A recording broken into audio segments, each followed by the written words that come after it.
नमस्कार दोस्तों, आप सभी का स्वागत है आपका अपना यूट्यूब चैनल जीटीएम क्लासेस में। दोस्तों आज की इस वीडियो में हम क्लास 10th के लिए हिंदी का 30 वीवीआई ऑब्जेक्टिव क्वेश्चन लेकर आए हैं दोस्तों, जो आपके फाइनल बोर्ड पेज है 2023 के लिए ललन टॉप प्रश्न है। ठीक है, इसलिए आप सभी विद्यार्थी इस वीडियो में पूरी डेडिकेशन के साथ बने रहिएगा। ये 30 में से बहुत सारे प्रश्न आपका फाइनल पेपर में हूबहू देखने को मिलेगा। ठीक है, ये मेरा गारंटी है। तो आइए फिर हम इस वीडियो को जल्दी से स्टार्ट करते हैं। देखिए पहला प्रश्न, लक्ष्मी के पति का क्या नाम है। दोस्तों काफ़ी महत्वपूर्ण प्रश्न है दोस्तों। पहला नंबर आपको बताना है कि लक्ष्मी के पति का क्या नाम है। तो दोस्तों लक्ष्मण नाम है, ठीक ना। क्या नाम है? लक्ष्मण नाम है। ऑप्शन नंबर यहाँ पर बी जो होगा दोस्तों बिल्कुल हमारा सही आंसर हो गया। ठीक है, चलिए अगला प्रश्न हम देखते हैं।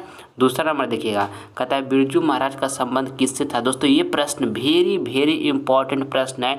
आपके बोर्ड एग्जाम में 10 बार से भी ज़्यादा बार दोस्तों ये प्रश्न पूछा गया है। ठीक है, आपको बताना कि बिरजू महाराज का संबंध किससे था। तो दोस्तों कथक से था। किससे था दोस्तों? कथक नृत्य से था। ऑप्शन नंबर यहाँ पे सी जो होगा आपका बिल्कुल सही उत्तर हो गया। आप इसको याद रखिएगा। चलिए आगे बढ़ते हैं हम। देखिएगा तीसरा नंबर प्रश्न यहाँ पर कहता है कि भारत में जाति प्रथा का मुख्य कारण क्या है। दोस्तों आपको तीसरा नंबर प्रश्न बताना है कि भारत में जाति प्रथा का दोस्तों मुख्य जो कारण है वो क्या है। तो बेरोजगारी है दोस्तों। क्या है? बेरोजगारी है। ऑप्शन नंबर यहाँ पे ए जो होगा आपका बिल्कुल सही उत्तर हो गया। अगला प्रश्न देखिएगा चौथा नंबर, कहता है कि किस नदी के बांध के नीचे लक्ष्मी का घर था। ये भी प्रश्न काफ़ी महत्वपूर्ण है आपके बोर्ड एग्जाम के लिए। आपको बताना है कि किस नदी के बांध के नीचे लक्ष्मी का घर था। तो देवी नदी के दोस्तों बांध के नीचे लक्ष्मी का घर था। कौन नदी के बांध के नीचे लक्ष्मी का घर था? तो देवी नदी के, ठीक ना। ऑप्शन नंबर यहाँ पे सी जो होगा बिल्कुल सही उत्तर हो गया।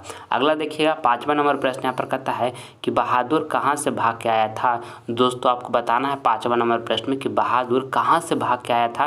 तो नेपाल से दोस्तों बहादुर भाग कर आया था। ऑप्शन नंबर यहाँ पे ए जो होगा बिल्कुल सही उत्तर हो जाएगा। आप इसको अच्छे तरीके से याद रखिएगा। ठीक है, चलिए अगला प्रश्न हम देखते हैं। छठा नंबर कहता है कि परंपरा का मूल्यांकन है। दोस्तों आपको बताना है कि परंपरा का जो मूल्यांकन है वो क्या है। तो दोस्तों निबंध है। क्या है? निबंध है। ऑप्शन नंबर यहाँ पे ए जो होगा दोस्तों बिल्कुल सही उत्तर हो जाएगा। आप इसको याद रखिएगा। ठीक है, चलिए अगला प्रश्न अब देखते हैं। देखिएगा अगला प्रश्न यहाँ पे हमारा है 7 नंबर प्रश्न है।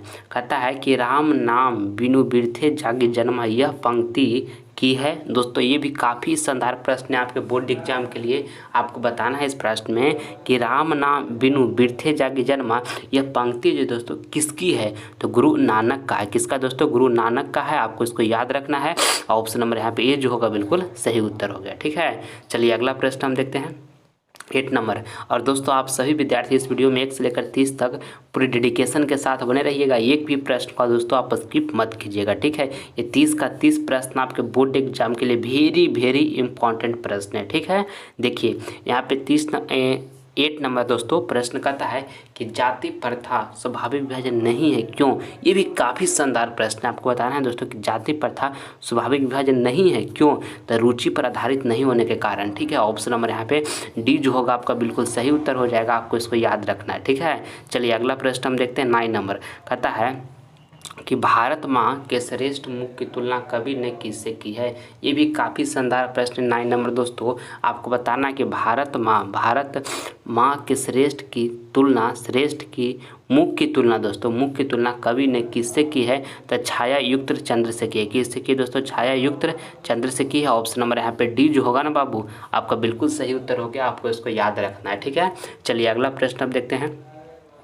अगला देखिएगा 10वां नंबर कहता है बहादुर का बाप कहाँ मारा गया था। दोस्तों ये भी काफ़ी शानदार प्रश्न है आपके बोर्ड एग्जाम के लिए। 10वां नंबर आपको बताना है बहादुर का बाप दोस्तों कहाँ मारा गया था। तो युद्ध में मारा गया था। ठीक है, ऑप्शन नंबर यहाँ पे डी जो होगा बिल्कुल सही उत्तर हो जाएगा। आप इसको याद रखिएगा। ठीक है, चलिए अगला प्रश्न हम देखते हैं 11 नंबर। कहता है अमरकांत का जन्म कहाँ हुआ। दोस्तों आपको ये 11 नंबर प्रश्न में बताना है कि अमरकांत का जो जन्म हुआ वो कहाँ हुआ। तो बलिया उत्तर प्रदेश में हुआ। कहाँ हुआ दोस्तों? बलिया उत्तर प्रदेश में हुआ। ऑप्शन नंबर यहाँ पे दोस्तों ए जो होगा ऑप्शन नंबर ए बिल्कुल सही उत्तर हो जाएगा। आपको याद रखना है। ठीक है, चलिए अगला प्रश्न हम देखते हैं। अगला देखिएगा 12 नंबर कहता है कि कहानीकार के लड़के का क्या नाम था। ये भी दोस्तों कई बार आपका बोर्ड एग्जाम में पूछा गया ये प्रश्न। आपको बताना कि कहानीकार के दोस्तों लड़के का क्या नाम था। तो दोस्तों किशोर नाम था। क्या नाम था बाबू? किशोर नाम था। ऑप्शन नंबर यहाँ पे डी जो होगा बिल्कुल सही आंसर हो गया। ठीक है, चलिए अगला प्रश्न हम देखते हैं। 13 नंबर प्रश्न यहाँ पे देखिएगा, कहता है बहादुर लेखक की पत्नी निर्मला को किस रूप में देखता था। दोस्तों ये भी काफ़ी शानदार प्रश्न है। आपको बताना है कि बहादुर लेखक की पत्नी निर्मला को किस रूप में देखता था। तो माँ के रूप में देखता था। ऑप्शन नंबर यहाँ पे डी जो होगा आपका बिल्कुल सही उत्तर हो गया। ठीक है, अगला प्रश्न यहाँ पे देखिएगा 14 नंबर, कहता है द्रव्यवाचक संज्ञा का उदाहरण है। दोस्तों ये काफ़ी आसान प्रश्न है। आपको बताना है कि द्रव्यवाचक संज्ञा का उदाहरण तो क्या है दोस्तों? तेल है। ठीक ना, ऑप्शन नंबर यहाँ पे बी जो होगा आपका बिल्कुल सही उत्तर हो गया। ठीक है, चलिए अगला प्रश्न हम देखते हैं।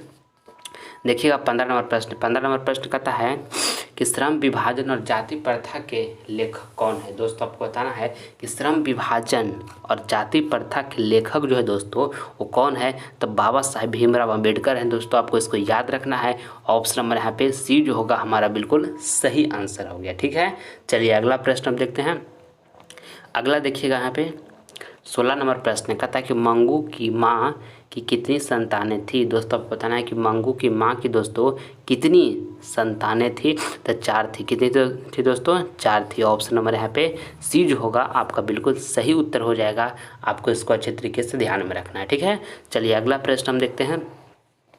देखिएगा यहाँ पे 17 नंबर प्रश्न बताइएगा, कहता है कि मंगम्मा मिठाई किसके लिए ले जा रही थी। दोस्तों आपको 17 नंबर प्रश्न बताना है कि मंगम्मा मिठाई किसके लिए ले जा रही थी। तो पोता के लिए ले जा रही थी। किसके लिए ले जा रही थी दोस्तों? पोता के लिए ले जा रही थी। ऑप्शन नंबर यहाँ पे ए जो होगा बिल्कुल सही आंसर हमारा हो गया। अगला देखिएगा 18 नंबर प्रश्न यहाँ पर कहता है कि हिरोशिमा किस देश में है। दोस्तों आपको बताना है कि हिरोशिमा जो है वो किस देश में है। तो दोस्तों जापान में हिरोशिमा है। ऑप्शन नंबर यहाँ पे सी जो होगा बिल्कुल सही उत्तर हो जाएगा। आपको इसको याद रखना है। ठीक है, चलिए अगला प्रश्न हम देखते हैं।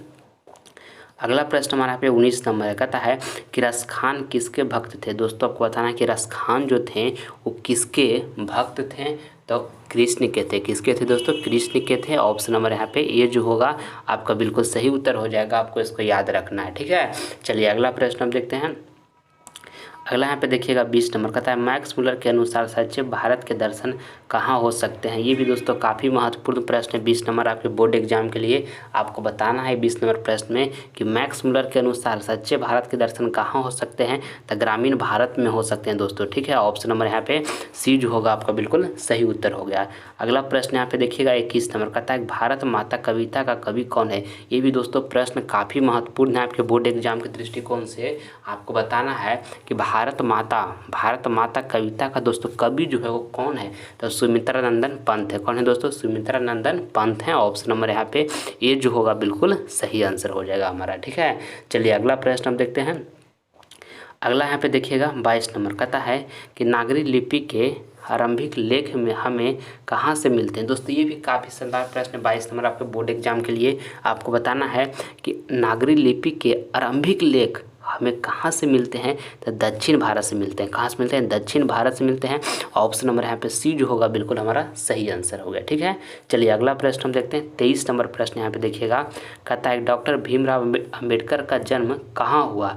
दोस्तों ये 23 नंबर प्रश्न में आपको बताना है कि डॉक्टर भीमराव अम्बेडकर का जन्म कहाँ हुआ। तो महू मध्य प्रदेश में हुआ। कहाँ हुआ दोस्तों? महू मध्य प्रदेश में हुआ। ऑप्शन नंबर यहाँ पे ये जो होगा बिल्कुल सही उत्तर हो जाएगा। आप इसको याद रखिएगा। ठीक है, चलिए अगला प्रश्न हम देखते हैं। अगला यहाँ पे देखिएगा 24 नंबर, कहता है कि सूर्य नामक पुस्तक किसकी रचना है। दोस्तों आपको 24 नंबर प्रश्न में बताना है कि सूर्य नामक पुस्तक जो है किसकी रचना है। तो गुणाकर मूले का। किसकी है दोस्तों? गुणाकर मूले का है। ऑप्शन नंबर यहाँ पे सी जो होगा बिल्कुल सही उत्तर हो जाएगा। आप इसको याद रखिएगा। ठीक है, चलिए अगला प्रश्न हम देखते हैं। अगला यहाँ पे देखिएगा 25 नंबर, कहता है कि रामायण की दोस्तों रचनाकार किस भाषा में है। दोस्तों आपको बताना है 25 नंबर प्रश्न में कि रामायण की रचनाकार जो है वो किस भाषा में है दोस्तों। तो संस्कृत में है। किस में है? संस्कृत में है। ऑप्शन नंबर यहाँ पे ये जो होगा आपका बिल्कुल सही उत्तर हो जाएगा। आप इसको अच्छी तरीके से ध्यान में रखिएगा। ठीक है बाबू, चलिए अगला प्रश्न हम देखते हैं। देखिएगा यहाँ पे 26 नंबर प्रश्न कहता है कि 20 के दांत पाठ की विधा है। दोस्तों बताना है कि 20 के दांत जो है दोस्तों पाठ की विधा है। तो क्या है 20 के दांत पाठ की विधा? तो कहानी है दोस्तों। क्या है? कहानी है। ऑप्शन नंबर यहाँ पे डी जो होगा हमारा बिल्कुल सही आंसर हो गया। चलिए अगला प्रश्न हम देखते हैं। 27 नंबर प्रश्न देखिएगा। ये प्रश्न काफ़ी शानदार है और बहुत बच्चे इसमें कन्फ्यूज होते हैं, इसलिए आप इसको ध्यान से याद कर लीजिएगा कि वकालत की पढ़ाई के लिए गांधी जी कहाँ गए थे? तो दोस्तों ब्रिटेन गए थे। कहाँ गए थे? ब्रिटेन गए थे। ऑप्शन नंबर यहाँ पे बी जो होगा बिल्कुल सही उत्तर हो जाएगा। ठीक है, वकालत की पढ़ाई के लिए गांधी जी कहाँ गए थे? तो ब्रिटेन गए थे। ठीक, चलिए अगला प्रश्न हम देखते हैं। 28 नंबर यहाँ पे देखिएगा। कहता है कि किस देश में सबसे अधिक जातियाँ हैं? दोस्तों ये भी काफ़ी शानदार प्रश्न है। आपको बताना है कि किस देश में सबसे अधिक जातियाँ हैं। तो भारत में दोस्तों सबसे अधिक जातियाँ हैं। ऑप्शन नंबर यहाँ पे ये जो होगा आपका बिल्कुल सही उत्तर हो गया 28 नंबर का। ठीक है, चलिए अगला प्रश्न अब देखते हैं। अगला प्रश्न यहाँ पर देखिएगा 29 नंबर। कहता है कि हजारी प्रसाद द्विवेदी का जन्म कब हुआ? काफ़ी शानदार प्रश्न आपके बोर्ड एग्जाम के लिए बहुत बार पूछा भी गया है कि हजारी प्रसाद द्विवेदी का जन्म कब हुआ? तो 1907 ईस्वी में हुआ। दोस्तों कब हुआ? 1907 ईस्वी में हजारी प्रसाद द्विवेदी का जन्म हुआ। ऑप्शन नंबर यहाँ पे बी जो होगा हमारा बिल्कुल सही आंसर हो गया। ठीक है, चलिए अगला प्रश्न हम देखते हैं। 30 नंबर। कहता है पपाती कितने साल की थी? दोस्तों आपको बताना है कि पपाती कितने साल की थी? तो 12 साल की पपाती थी। दोस्तों पपाती कितने साल की थी? तो 12 साल की पपाती थी। ऑप्शन नंबर यहाँ पे ये जो होगा बिल्कुल सही उत्तर हो गया। आप इसको याद रखिएगा। ठीक है, चलिए अगला प्रश्न जो है दोस्तों आपका HW का प्रश्न है। ये प्रश्न आप सभी विद्यार्थियों को हम होमवर्क पे दे रहे हैं। इसका जवाब जो है कमेंट बॉक्स में दीजिएगा, जो आंसर आपको बिल्कुल सही लगेगा। ठीक है, आपको बताना है कि बहादुर पर कितने रुपये की चोरी का इल्जाम लगा था? ऑप्शन ए में लिखा है 10 रुपया, बी में लिखा है 20 रुपया, सी में लिखा हुआ 12 रुपया और देखिए डी में लिखा हुआ 11 रुपया। तो जो ऑप्शन सही लगेगा उसका जवाब आप सभी विद्यार्थी कमेंट बॉक्स में जरूर दीजिएगा। आप सभी विद्यार्थी का हम रिप्लाई देंगे। ठीक है मेरे प्यारे साथियों, और अगर जो वीडियो आपको पसंद आए तो आप सभी विद्यार्थी इस वीडियो को दिल से एक लाइक करें और ज़्यादा से ज़्यादा इस वीडियो को अपने फ्रेंड के पास भी शेयर करें। और अगर जो अभी तक चैनल को सब्सक्राइब नहीं किए हैं तो कर लीजिए। इससे आपको फ़ायदा क्या होगा कि लाइव क्लास का नोटिफिकेशन सबसे पहले आपको ही मिलेगा। ठीक है, और मन से पढ़ाई कीजिएगा बाबू। हर हालत में 2023 बोर्ड एग्जाम में हमको 480 प्लस मार्क्स बोर्ड एग्जाम में प्राप्त करना है। उसके लिए जितना मेहनत करना पड़ता है बाबू करिए। 1 मिनट भी फालतू का समय इधर उधर बर्बाद नहीं कीजिए। अभी जितना आपके पास समय है पूरा अपना पढ़ाई पर फोकस कीजिए, क्योंकि अगर जो आपको 2023 बोर्ड एग्जाम में बेस्ट करना है बाबू तो आपको मन से पढ़ाई करना होगा। लगातार पढ़ाई कीजिए। सब्जेक्टिव ऑब्जेक्टिव सभी विषय का अच्छे तरीके से मन से पढ़ाई कीजिए। आपका फाइनल बोर्ड परीक्षा में दोस्तों जिस दिन 480 प्लस मार्क्स प्राप्त होगा ना, उस दिन हर गली हर मोहल्ले में आप ही का नाम का चर्चा होगा। वो आपके लिए पल काफ़ी लाजवाब होगा। ठीक है, इसलिए आप सभी विद्यार्थी चैनल को अच्छे से पढ़ाई करते रहिए और चैनल को सब्सक्राइब कर लीजिए ताकि आने वाला वीडियो का नोटिफिकेशन आपको मिलता रहे। ठीक है, आप सभी विद्यार्थी से हम अगले वीडियो में मिलेंगे। तब तक अपना ख्याल रखिएगा। जय हिंद, जय भारत।